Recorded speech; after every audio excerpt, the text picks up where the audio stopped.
On Saturday, 14th December, the King of Parang comes to Philly. Scranta performing live at the 3rd annual The Parang Now Starts.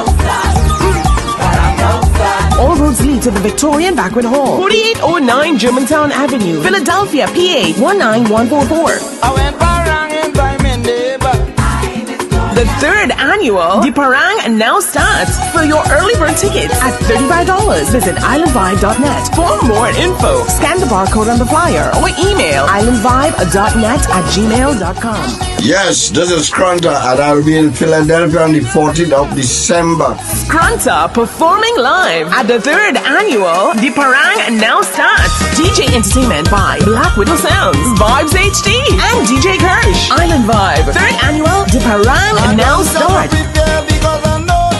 Victorian Banquet Hall, 4809 Germantown Avenue, Philadelphia, PA. The King of Parang comes to Philly. Scranta performing live at the 3rd annual The Parang Now Starts.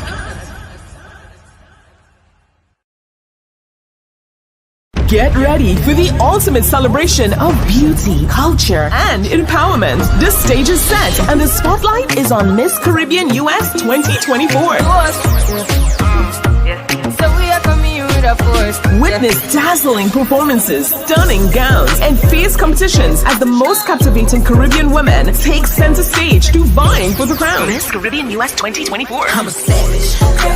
Classy, bougie, who will be crowned Miss Caribbean US 2024. Join us as this unforgettable journey of elegance, talent, and tradition, celebrating the vibrant culture of the Caribbean on November 10, 2024. She's royal, yeah, so royal. Doors open at 3 p.m. and the show starts at 4 p.m. sharp.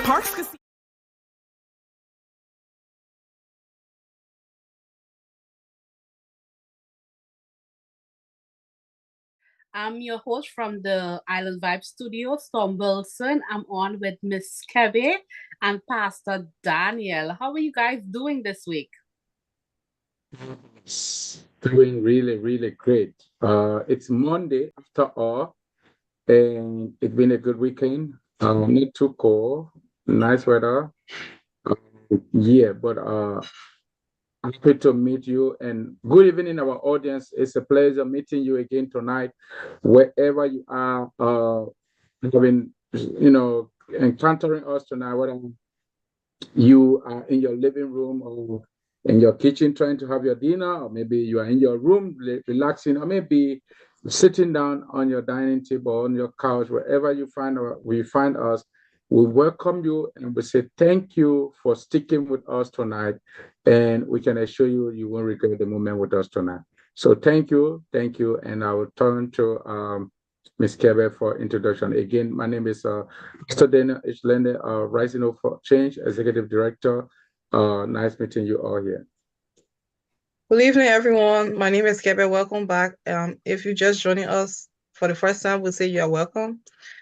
I'm the program officer with Rising Hope for Change. Here we discuss important issues, preparedness, health issues, things that concerns us in our community. So you're all welcome, and we hope that we can have a very fruitful conversation tonight.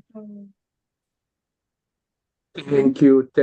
And again, Ms. Tom, thank you so much for you and the crew at our Island Vibe for the platform. And we want to thank our sponsor, the Philadelphia Department of Public Health, for allowing us to be able to connect with our community, the immigrant community, and most importantly, but everyone is welcome on this platform.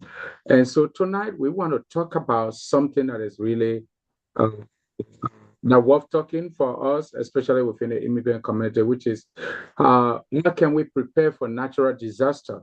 As we know, different environment does have its own kind of disaster.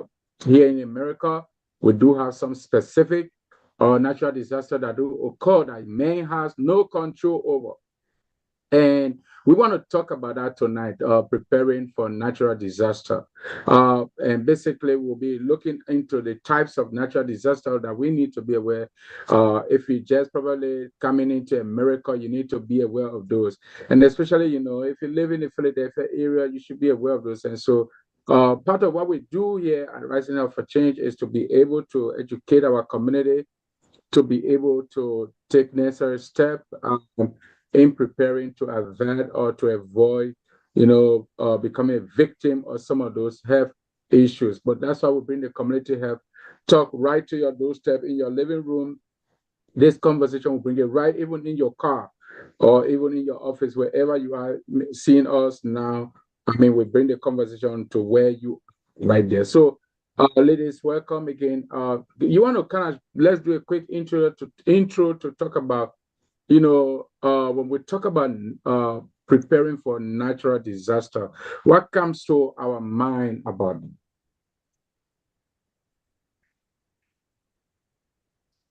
So Well, first, go ahead. no, you're good. No, I was gonna say, when we talk about preparing for natural disasters, compared to back home, they we have a lot of storms home versus here. I'm from the Caribbean, by the way, Trinidad. So not storms particularly, but the hurricanes. Like we prepare more for rain disasters. Whereas in America, there's a lot of land disasters. Like there's way more earthquakes and there's tornadoes. I've not experienced tornadoes in Trinidad. I know that they have them rarely, but there's a lot more tornadoes here. There's earthquakes here that we're not used to from where we come from. So there's tornadoes, earthquakes, storms, right? Those are the top three that comes to my mind when we talk about natural disasters. If you live in an area like California, and I hope you are joining us, if you're from California, natural fires like forest fires, that's a big thing down there. Luckily, we haven't had to experience that too much. Just before we even go to the types of the natural disaster, we'll be diving deeper this evening. Would you want our audience, maybe Quebec can pick it or you can talk, let's first of all kind of discuss to see what is this natural disaster? When we talk about natural disaster, what comes to mind? What it is actually? You're asking what is a natural disaster? Yeah. What comes to mind when somebody hears about natural disaster? We'll talk about the types and the after, but let's see, in the late term, especially for our community, when we talk about natural disaster, I mean, what comes to mind? What is natural disaster?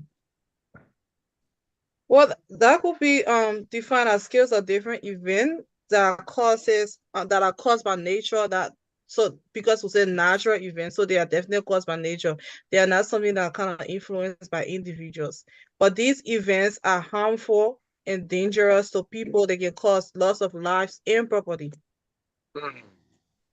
Well, the Google says it's a large-scale event caused by nature that can result in loss of life, property, and property damage. That's basically what they say a natural disaster is. So something that has to do with sudden and something that is catastrophic, right? Something that happens sudden, but it causes a lot of trouble. It kind of destabilize everything and create emergency for people, right? It turn the environment all upside down. And then of course, like you both mentioned about that, it bring damage to property or infrastructure, but also it causes human health issues or even lead to death, right? That's how what we're talking about natural disaster. So folks, when we talk about natural disaster, that anything that happens suddenly that men cannot control, and it make everyone to come at a standstill to pay attention to it, to save life, to save property. It's something that they refer to as natural disaster in the layman term that we can talk, we can say. Now, talking about that now, I know Ms. Tommy started talking about the type. So what are those common types of natural disaster that we can find, especially within our local community here in Philadelphia and the surrounding environment that we most often experience? So like Ms. Tom was saying earlier, like you just stated, we have like different kinds of natural disasters, different types, but breaking it down because we are in Philadelphia, which falls in Pennsylvania. Natural disasters that we usually experience would be like severe thunderstorms. We experience things like flood, extreme heat, which is usually during the summer, not now because it's much colder. And then we have winter storms. Those are the most common ones that we experience within our community, within Pennsylvania or our Philadelphia area. And we also experience sometimes drastic drop in temperature, and then that may not be considered a natural disaster on such a scale, but it is disastrous when it happens and we're not prepared for it. So you talk about flooding. What season do we need to prepare for flooding? Just for our people, maybe somebody in our community, they just coming in, their family fine for them, but maybe, they came here and they don't know anything about, the environment. They stay thinking, for example, in Liberia, where we come from, originally, like we have 2 seasons, raining and dry season. Of course, dry season, it's just like summer, or rainy season is probably pretty close to winter, but you experience a lot of rain, and so forth. Not as cold as it is here, but you experience some rain and some little cold. But what season can our people prepare for, like, for example, flooding? I think flooding mostly occurs in autumn, but I have noticed that this year, and I'm looking it up as well, we experience flood warnings all through the year. Like anytime it's super dry for a long time, and then we have a massive set of rain coming, we prepare for flooding. And that has happened this year quite a bit, even in the spring and the summer. But we usually prepare for more flooding and winter time like in spring, when the snow fall and it's starting to melt, we experience significant flooding then. And in the autumn, when it's raining after having a dry summer. Mm-hmm. That's right. And flooding basically, some I think suggestions are made between the spring to the fall and up to winter, but it varies, right, from geographical location to geographical location. But flooding in itself, one thing I wanted to add also is that when we talk about flooding, it contains a heavy rainfall that we experience, particularly during storm event, when a stormy, and I'm not talking about Miss Storm that on the show now. I'm talking about the natural storm that really blow and shake things up. All right. So those events and in fact it sometimes result into hurricane, right? And they often say it become overwhelming. It can be so, not even often, but we see that when the storm is occurring, when flooding take place, you see that we sometimes just experienced that in Florida, right? yes. So a lot of Just people about were 3 weeks displaced. ago, something like that. We just experienced that. A lot of people were displaced. A lot of people had to leave their homes. A lot of property was destroyed. And I'm pretty sure some people was prepared more than others. Maybe we need to have a community engagement show down there.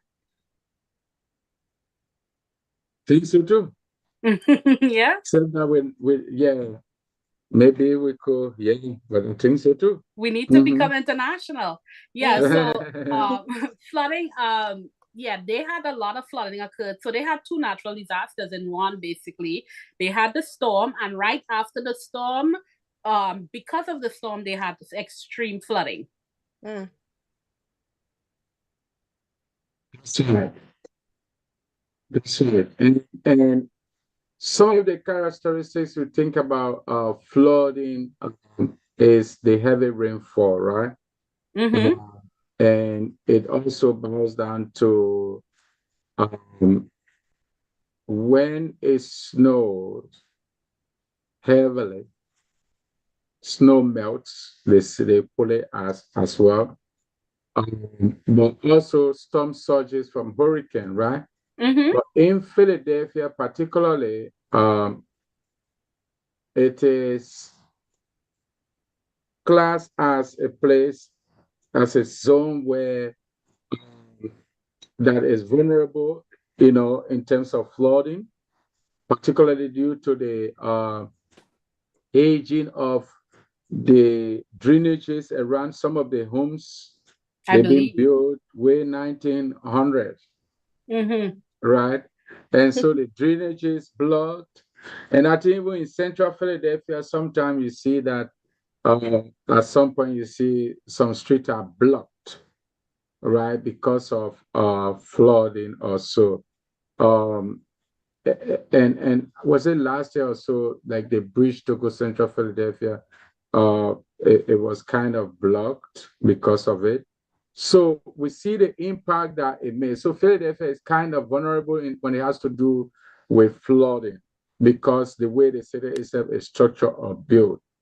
And the impact that it brings to us is that flood can lead to extensive property damage. We've seen those happen over and over again. In fact, to some extent, the city can deem the place non-livable, and they can take the property from you because it's deemed as it poses health hazard to life and to one's own health.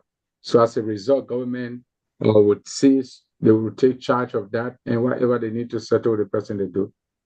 Was there any kind of what is the impact of flooding that mostly we should be prepared to really think about that or to be afraid of? Well, I think that's twofold, right? Flooding creates health hazards like Mhm. sewage overflowing. That's a health hazard. The mosquitoes that's going to come from that, and that's a health hazard. So to ours, there's health hazard. Somebody drowning, that's health hazard to us. And then on the flip side of that, it's significant property damage, like water damage property like no other. Mm-hmm. So twofold, flooding is devastating to environment. It's also said, like you're correct. Pennsylvania is an old city, so a lot of their infrastructure, like water shedding, waterways, and stuff like that, is old technology versus the new cities that's coming up now, and it hasn't been properly maintained or upgraded throughout the years. And it's hard to upgrade a populated city, right? So what are we gonna do? Tell everybody they need to evacuate for 6 months, build it over, and then come back? Like it's impossible to develop the modern waterways that's going to be as effective. And we're also close to like close load in the coastline, so we are very prone to flooding here for that reason. And just so I also kind of affects the finances of individuals or families too. Right. I mean, if you have to evacuate, how are you going to go to work? If you don't have insurance and your property damage, your little savings you were not planning to put in there, you're going to take that savings and put them in there, or maybe it can even lead to debt, right?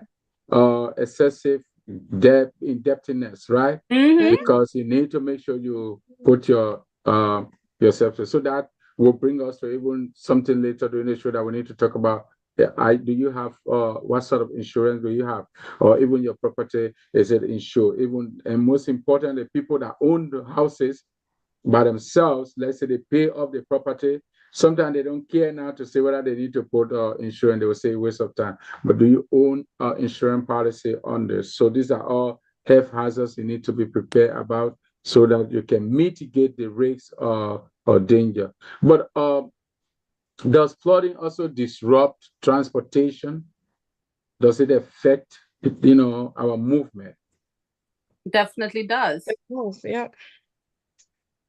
I mean, it's a trickle down effect, for lack of a better phrase, right? It affects everything like transportation, work facilities, places are closed down. People can't go to work. you have to probably leave your area, find someplace else to go. Those of us who don't have family out of town have to get a hotel or end up staying in a shelter. So it's trickled down. Places we work may not be open for a significant period of time. It affects everything when there's a natural disaster. Even the streets that you drive on to get to work or to wherever you have to go, like if that street is flooded, they tell you stay away from this flood zone. And sometimes like if that place is flooded, for people who have certain kind of cars, the smaller cars, you try to drive there, you find out that people will get stuck. So it does not, I and then the traffic even becomes more heavier than usual. I saw a funny clip that didn't happen for the funny reason, but it was funny clip because in Florida, there in certain part in Kissimmee, Florida, they're so accustomed to flooding. Almost every family have a small motorboat or canoe where they paddle in the flood.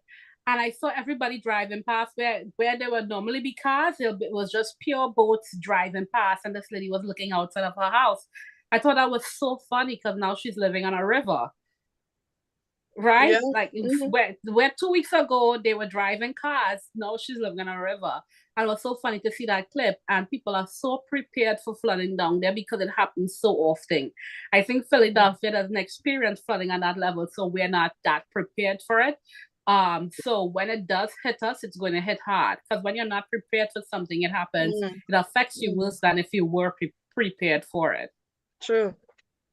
And that brings us to preparedness, right? Because the goal of this program is to help our people to be prepared for those kind of situations. So let's talk a little bit about how can our community be prepared when it has to do with flooding, right? What sort of preparedness do we need to have, or do our people need to have? Can we I think can we take the break before we go into such a topic? That's a large topic to touch on. There's a lot of preparedness we have to do for natural disasters, earthquakes, tornadoes, floods. Yeah, but we're just talking about flooding first.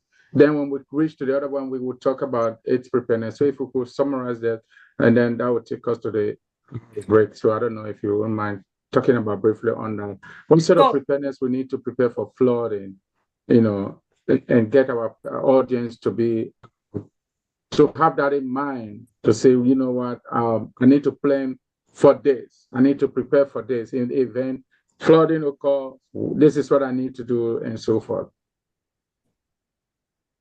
I think you need to know. I One of the major things is you need to know.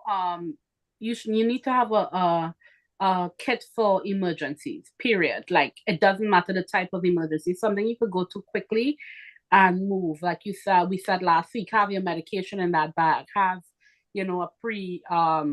a prepaid cell phone in that bag. Make sure you have a copy of your ID, paperwork. Every member of your family is included in that little bag that you could grab and go. Knowing your insurance policy, what do you have? Because a lot of people pay for insurance, especially through if you have a mortgage through your mortgage lender. But do you know what's on your policy? Do you know what you're insured for? Mm. Right? Is your life insurance up to date? Is your health insurance cards up to date? Like just knowing that stuff is important and having it at hand when you need it. And making sure that your family knows the plan. It's one thing to plan, but making sure that they know the plan is important too. True. Just so you also want to like kind of identify potential hazards within your area, and also like learning your evacuation routes or routes, whatever is pronounced. Sorry, you want to stay updated to on the weather forecast, like know what it is, like how bad the weather is going to be or how severe. Mm-hmm. And then, yeah, then consider taking steps to secure your home against potential damages. That's right. And so identifying the health hazards or potential on that. So first of all, you need to know whether you are in the flood zone, right? Mm-hmm. You need to know whether you are in the flood zone. That's the first thing you need to identify whether you are in the flood zone. And then once you identify that, I think Ms. Tom talked about having the emergency kit, right? To make sure that, but whether you are in the flood zone or not, you need to always try to have the emergency kit. And literally, it doesn't cost that much, right? For emergency kit. So you put those stuff in, and maybe it's going to cost about $50 to kind of put that together. Yeah, but have that. And I think Kevin talked about creating the evacuation plan, which are all good. And that's one of the things we want you really our audience to know, to ensure that we can have these three important things we talk about, to make sure you identify whether you are in the flood zone or not. But also, once you know that, even if you are not, you need to have emergency supply kit, and then create in your home the evacuation plan. But I think earlier on you mentioned, and that's where we want to really pull it as well. You want to make sure what sort of insurance policy do you have, right? What sort of insurance policy do you have? And that, so that ask all the relevant questions that you need to ask, on some of them, because what something that is about insurance, like I didn't know. Usually they will ask you, "Oh, is towed or not towed?" I think TOR or so TORT. Is it towed or not towed? So these words are very important. So we need to know some of those things when they put it there. You need to know, ask questions. Sometimes you don't have to wait for something to happen before you review your policy. But review your policy, read it when you are normal, no disaster. Prepare for it, ask questions, call your agent and say, "Look, I didn't understand this policy. Please tell me all about this policy. Tell me, what are those things that I'm covered? What are those things I'm not?" Just pretend maybe you are ignorant about it, even if you know something. Or maybe just read it, and whatever you know, ask them, say, "Look, I forgot about some stuff, and honestly, I don't know about this. Or maybe I'm not understanding this," so that you know exactly what your policies into. Then that include your vehicle policy as well. Because you never know those until like you involve in accident, and then you involve in accident, they tell you, "Oh, you didn't have this, you didn't have that. Your policy you have didn't cover." collision, but you don't have flooding insurance. You see? And the thing is, they always make it to make it so presentable, make it look like you're getting the best. Until it's time for you to, when it's time that you actually affected and need it, that's when they will tell you, "Oh, no, this is not included." Yes. Even insurance, like we talked about house insurance, and we talked about vehicle insurance. Now, life insurance policy. I have a friend that didn't know that her because you could buy an accidental policy. She have an accidental policy, but not for natural occurrences, or even those things. Like, you really need to know what's in those things that you're buying. True. Because an act of nature is not considered accidents. Wow.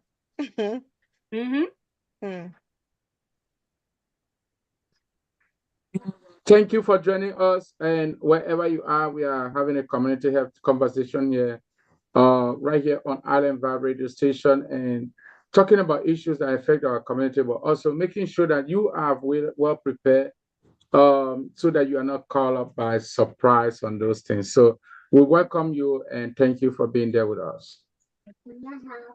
Guys, we're going to take a short break now. Again, this is Community Health. We're talking about natural disasters today, what they are, the types of natural disasters, and what we should be doing to prepare for it. Again, none of us are experts. We're just having regular conversations. If you want to have make a comment, do an input, we would love to hear it. We're all having that conversation today, so we are aware of it.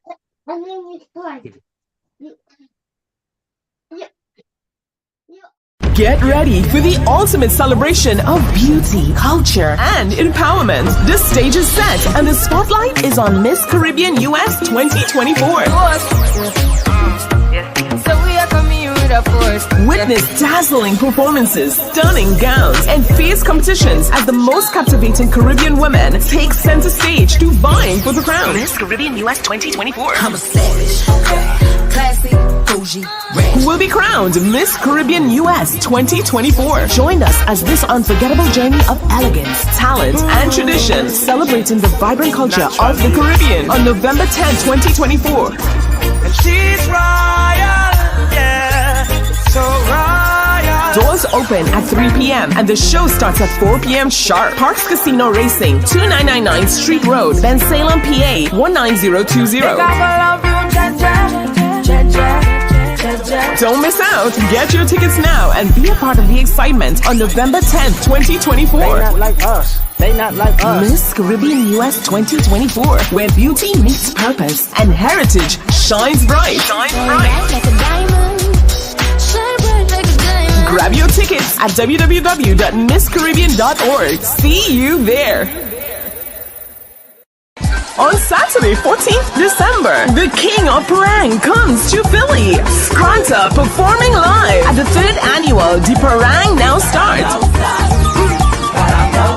All roads lead to the Victorian Banquet Hall, 4809 Germantown Avenue, Philadelphia, PA 19144. I went paranging by my neighbor. The 3rd annual The Parang Now Starts. For your early bird tickets at $35. Visit islandvibe.net. For more info, scan the barcode on the flyer or email islandvibe.net@gmail.com.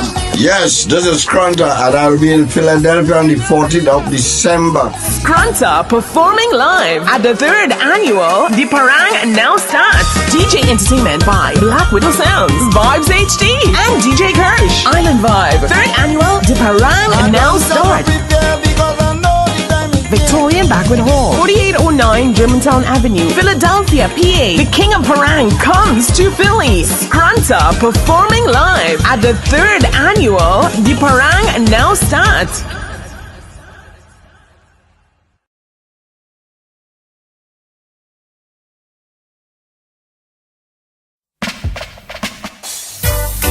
Yes, Barry Sunday will dust the road again. Yeah. Back to the trails, man. The face of the fight. Yes, my feet get so tired from the soul dust to road. My body and soul is almost overload. Yes, I need some fresh air. Let me rest for a while.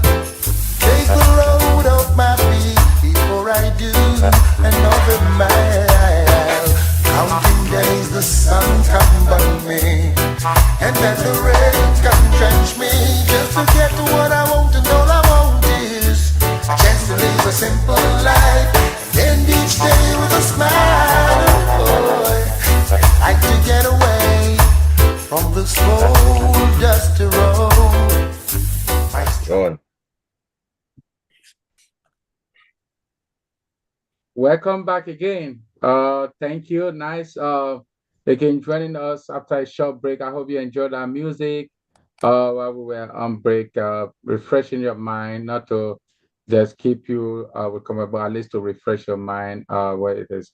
Well, we're going to continue our community conversation, but also we are talking about preparedness on natural disaster tonight. And we've been talking about what natural disaster is, and then we move on to have conversation on the types of natural disaster that we most often see around the Philadelphia area, like flooding. We'll talk about storms. We'll talk about, of course, we've not experienced that much hurricane, but time to time, of course, they do occur. And so it's important that our community get aware of it. In this second segment, we will continue to dive further onto discuss some of those things that we need to prepare ourselves, just as we talk about preparedness for flooding. And we said, a couple of things, and I hope you are following. So if you have your question, please, you can drop your question in the chat box. You can make a comment or, let us know and contribute, and then we'll see, and then we'll get back to you in the appropriate time. So I'll turn over to Ms. Kevin to kind of share with us, what we're heading to in the next to help our community better. Hi, everybody, again. We're back. Thank you for staying with us. So, previously, before we went on break, we were discussing like how to prepare for natural disasters. So before we go into the next disaster, which is very common within the Philadelphia community or within Pennsylvania, I think we should just touch more on like the preparedness. We said earlier that we should develop emergency kit, plan and all those things. So, like talking about preparedness, we'll talk about developing emergency kit, developing family emergency plans. Like, could we just touch on that a little bit before we move into the next hazard that we experience or natural disaster that we do experience within our community? So, like planning, what are those things that should be included within the emergency kit, or what an emergency plan is? Firstly. Basically, I'm sorry. emergency plan. Oh, all right. Emergency plan is such a plan that you put together in the event of something you cannot control or emergency. Like you said, emergency, something happened, where can you turn to for a quick solution? Mm-hmm. And the plan helps to that quick solution while you make yourself adjusted to the circumstance or condition. That's how I would put it. This time you were talking. No, I was just going. We've been talking about having a plan for a while, right? So this week I was just thinking about what's I only have a little one, so it's just to grab him and go. He's literally 15 months, so he doesn't really need to know the plan. He just needs to be ready. So I was thinking about what do we need to do to have like really. We've been talking about emergency plans, but do we really have one, and what can we put in one? So, is it okay right now if I read off a list of things I was thinking about and what I've been researching recently? Mm-hmm. So, they number one, they were saying create an emergency plan, which means it means to discuss with family members, depending on, and this doesn't mean one disaster. It means if we have earthquake, flood, there's no way to know which one is going to take place. You have a general emergency plan. Key points of this emergency plan. Our communities usually have a designated spot in case of things like it's usually a school or something like that. Know what that spot is. So in case you have to say, hey, go to the emergency shelter, you know where it is. Build the emergency kits, basics like 1 gallon of water should last us 3 days. Non-perishable food items, a couple of cans of stuff. Make sure, like Miss Kebby always say, you have everybody's medications in that bag. Pack some vitamins. We're going to need our spirits up. Have important documents like IDs, copies, such like that. Stay informed. Make sure you have a radio that is battery operated. House preparedness. And this is simple things. You could go detail into everything like that. House preparedness. If you have time, make sure your electric box, you take off all the power in your house. I've never thought about that, but make sure if you could just hit the breakers before you leave so that it doesn't cause a fire in your house. That's important. If you cannot leave your home, create a safe space. Like make sure there's a one room in your home where you under the door, you make sure there's no water that could get in. It's usually a high room in your house, just in case it says don't leave the house for extreme flooding or something like that. You have one safe area in your house and you prepare that. You make sure there's water in there, different things like that. Practice your plan. Talk to your family once a month. Just practice your plan. Evacuate alternative routes outside your neighborhood. There may be traffic if everybody's trying to leave at the same time. If there is an alternative route, try to learn what it is. Community preparedness. Talk to other people in your group, maybe in a church, or if you're a part of like a parent teacher community, have a community plan. Talk to as much people about it as possible. One of the most important things is mental preparedness. Stay calm. Educate yourself so that you understand and that you would be calm in a situation like that. Perfect. Yeah, so and this is from different websites that I put together. I think these are the 8 things that we have to remember. So I'm myself trying to put that in my home, because before doing the show, I know you need to have an emergency plan, but it's just one of those things you need to have, but never really do it, right? So I was putting it together this week, and that's the top 8 things that I feel like you need to have in case of emergency. And natural disasters is one of them. But even if it's like a fire in the house or something, those are the things we want to have. Right. Right. And of course, we could go detail into each one of them, like what type of IDs, what type of documents and stuff like that. But I think that would give us a good place to start to see what we need and then tailor it for your family. Well, that was powerful. Like, you couldn't have said it any better than that, I think. And that's a lot of meaningful information. So I hope that we all are learning something and we can like actually practice it.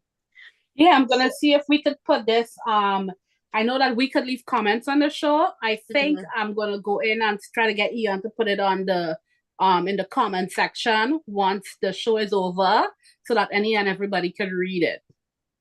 That would be great.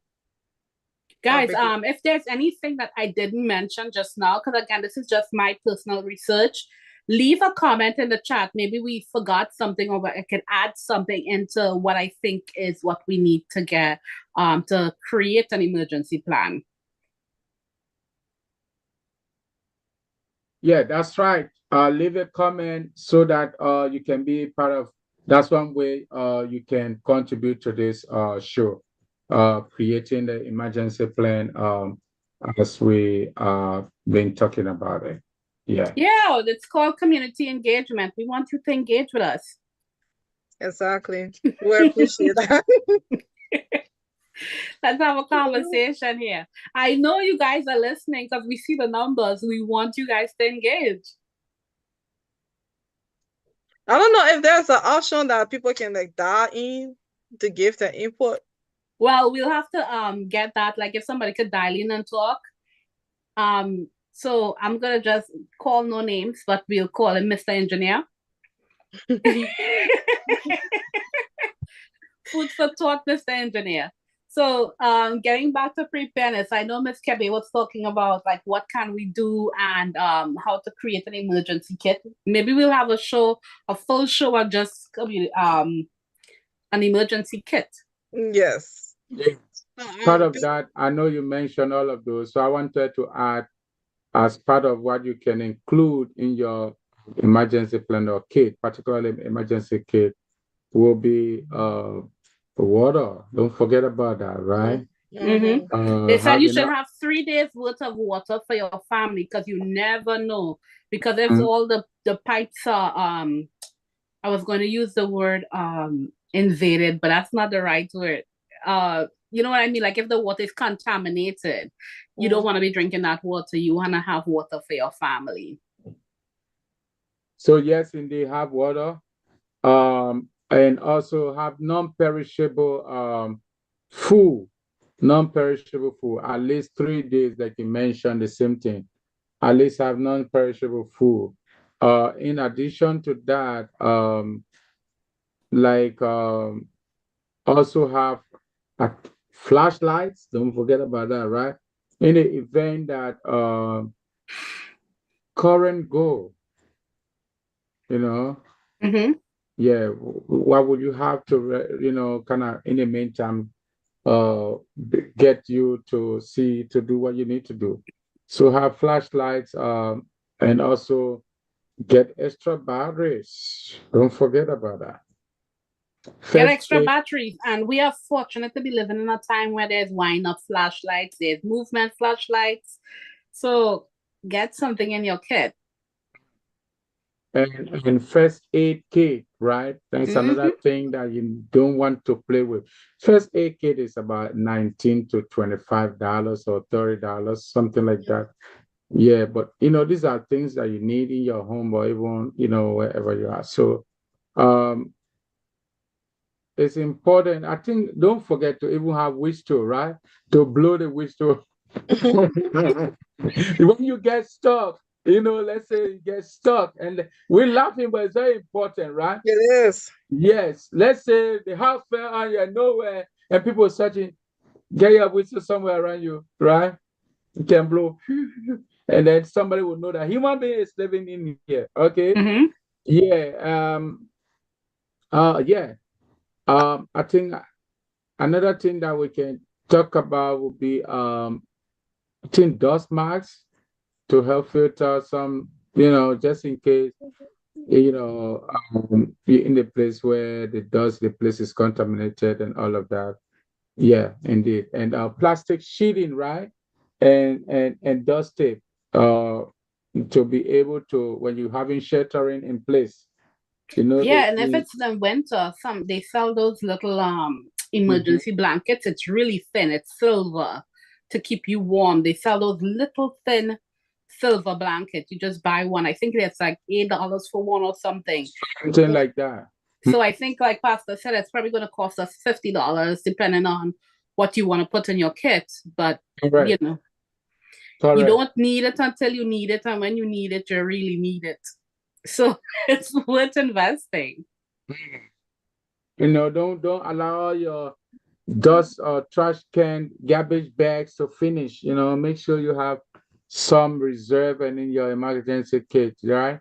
Have them in local maps to make sure that you know where you are, what is the closest. Listen, do we even know how to read maps anymore? When was the last time you saw a map? Yeah, with a GPS. No? Everybody's now so into technology, and the thing is, just in case of emergency, well, like Pastor was saying, current goes. Why we usually say there's no power, there's no electricity, or even there's no internet. How are you gonna do it?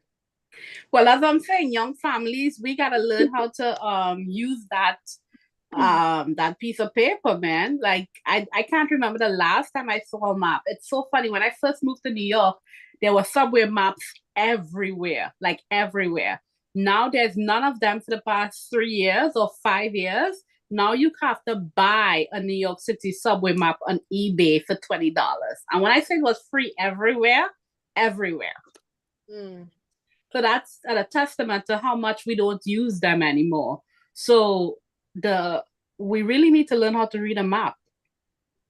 That's right. Learning to read the map. And part of the emergency kit we need to put in place is to make sure, let's say, if you have someone who's on medication, that they need to prepare at least 7 days medication, that you can quickly drop in your bag. But I think they sell those stuff, right? Medication, how do you call them? The little box where you put your daily medication, like say 7 days. Those pill box.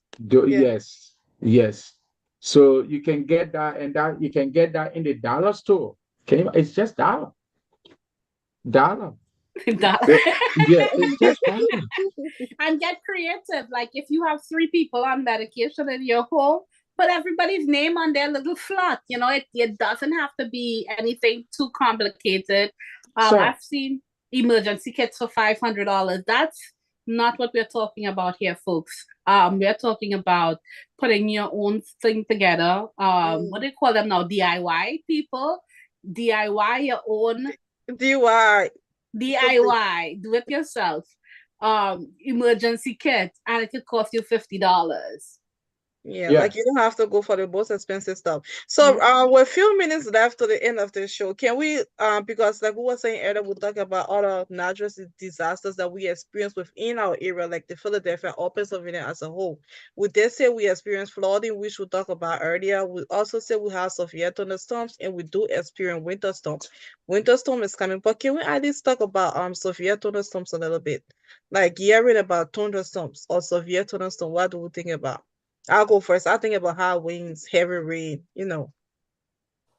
or probably potential tornadoes.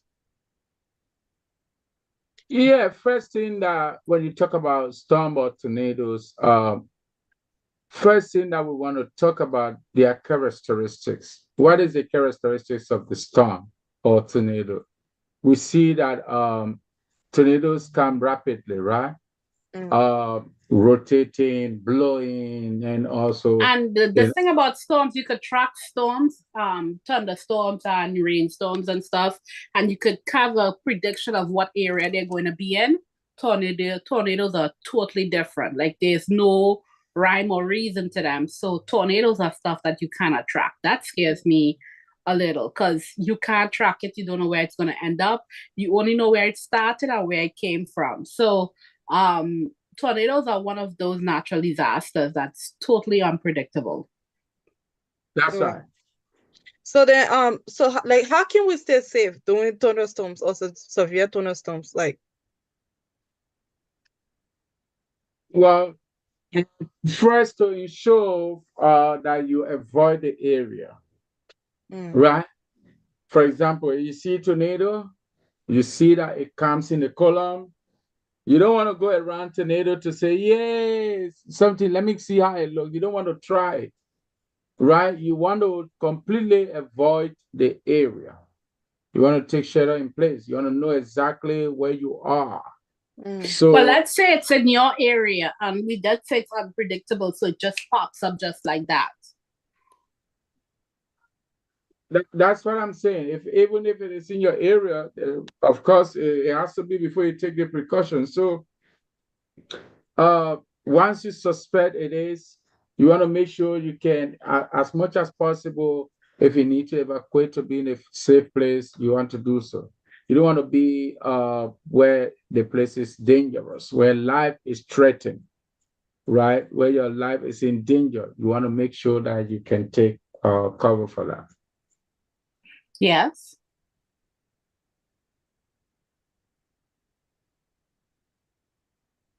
Were you trying to say something? No, I'm actually looking up what to do in a tornado because I really don't know.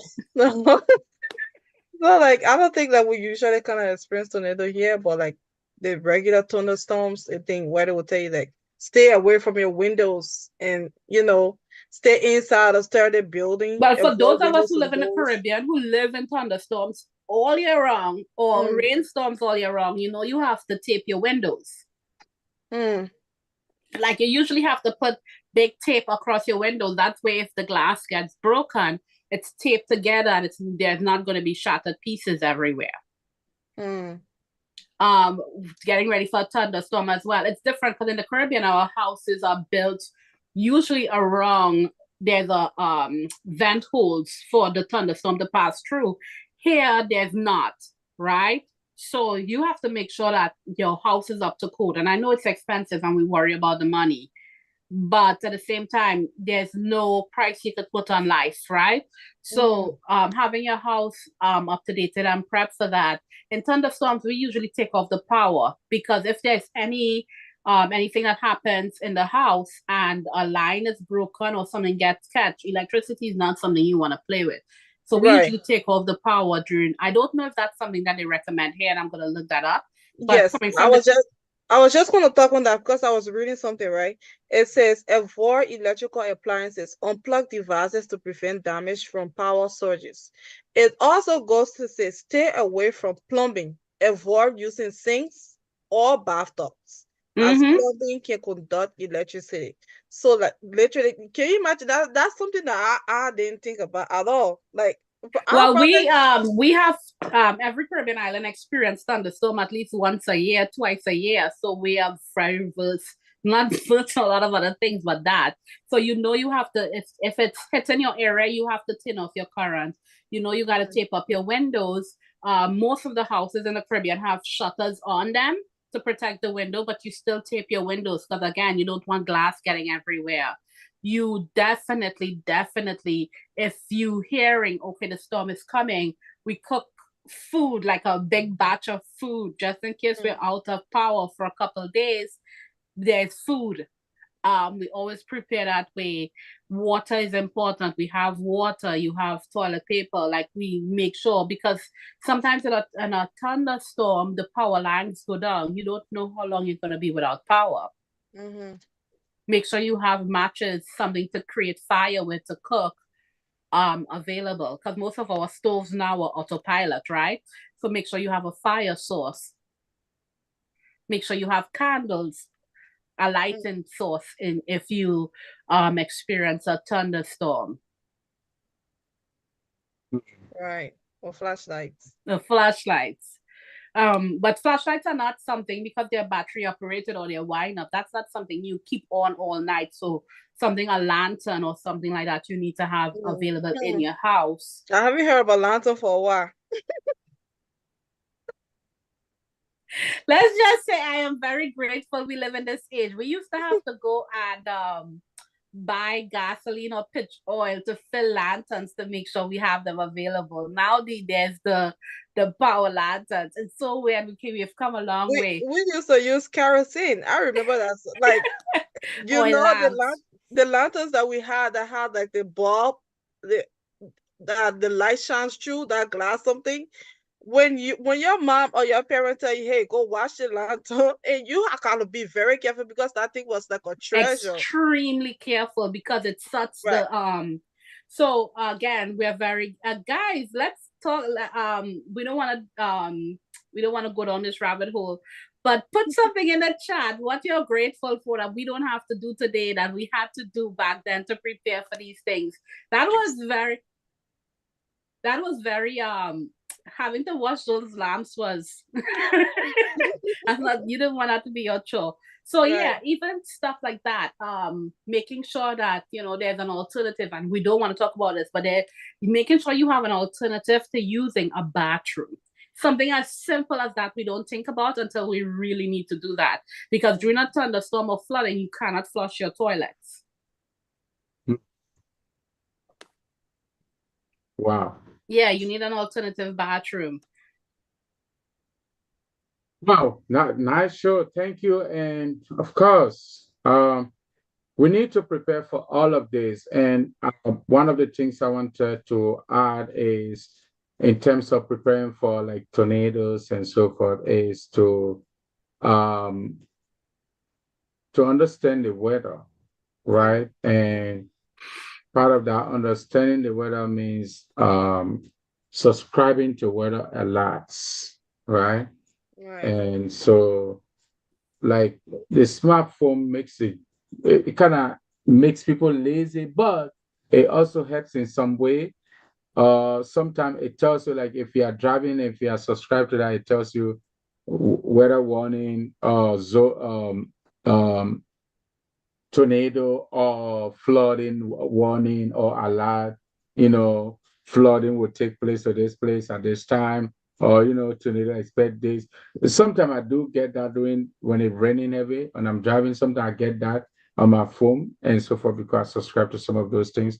So it's important that we keep ourselves brave to those things. We should know the differences between tornadoes and um, other warnings, particularly like storms and so forth. So we shouldn't take those for granted or lightly because they have the ability to kind of put us in a serious or severe danger. So that's why it's important for us to take those warnings seriously and knowing exactly that you you are checking your weather, you making sure you're checking that your area is not going to have those kind of experience those things. Yeah, I wanted to add that piece. Well, that's great. We are out of time, but also I was just gonna add, like, knowing that because like we see weather watch, we see weather warning, we see advisory, so we want to make sure that we kind of know the differences. So what is weather watch? What's the weather warning? What are the differences, or what is the difference? Or just to know exactly what it is when it pops up on our screen. And also, like Pastor says, subscribing for these notifications so that you can be able to get the alert of weather conditions, know where to go to get information on weather conditions, whether it's going to be broadcasted to your TV or your favorite website or social media. You want to always make sure that you're on top of your game. So this has been a very, very, very, very interesting evening and interesting conversation. We are grateful that we are here. Today we've been speaking on weather conditions or natural disasters. And it has, like I said, it has been very, very interesting. We hope that we could get you guys, every one of you, on board like we say, leave your comments so that way we can know what next to say, what next to do, or we know that this is being interactive even though you're not coming online. So anything else to say, Pastor Daniel and Miss Wilson? No, I'm just closing out. I'm saying good night. It's been a great show. Thank you guys for allowing us to, like Pastor Daniel would say, thank you for letting us be in your living room with you. Leave your comments if you want to, any topics that we haven't discussed, you want to tell us what you want to hear more, please, please, please. This is Island Vibes. We want to thank our sponsors, the Philadelphia Department of Health. Miss Kebe, I'm on with Miss Kebe and Pastor Daniel as well. We're going to see you guys next Monday at 7 p.m. Sharp. Come back. We look forward to hearing from you and joining you. Thank you so much for being in our company tonight. And note that in my closing statement, I want to leave with you that understand that natural disasters, they're not only threatening the safety of your well-being, but remember that every one of us living in the Philadelphia area, natural disaster can come at any time. So be prepared. All those things we're talking about, get ready, because public health resources are also available so that you can tap into those. And there are a lot of services around. But again, if you need more information, you can reach out to us at www.rhfc.info. You can email us at hfc.info, rhfc, or info@rhfc.info. Okay, info@rhfc.info. You can email us. You can reach us at 267-969-8729. Well, you can also visit us at one of our locations. And if you're in the Philadelphia area, we are located at 1628 South 58th Street, the zip code 19143. And then if you are in the around the Cup Street Car Parkway, we are right in Derby, BA 19023. We are right in Derby. But again, welcome and thank you for being in our company. We encourage you to leave your comment, feedback, or probably, like everyone has said, is that something you want us to also address and look into to make our community better? Yes, we have the listening ears. If we don't have all the answers, we can rest assured, assure you we will get the answers for you, because we have people around that do have answers, even if we don't have them ourselves. So don't hesitate to leave your comment, feedback, your question. It's been a pleasant moment tonight having you in your comfort zone. And we look forward to joining you again, or you joining us Monday again, same time, same station. God bless and have a wonderful night. Don't forget to, Good night, everybody. Night. Get ready for the ultimate celebration of beauty, culture, and empowerment. The stage is set and the spotlight is on Miss Caribbean US 2024.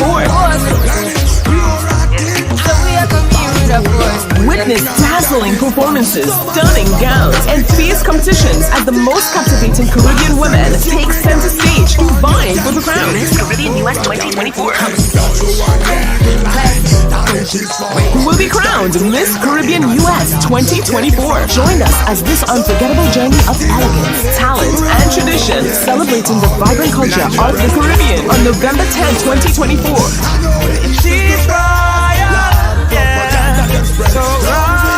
Doors open at 3 p.m. and the show starts at 4 p.m. sharp. Parks Casino Racing, 2999 Street Road, Ben Salem, PA 19020. Don't miss out. Get your tickets now and be a part of the excitement on November 10th, 2024. Miss Caribbean US 2024, where beauty meets purpose and heritage shines bright. Grab your tickets at www.misscaribbean.org. See you there.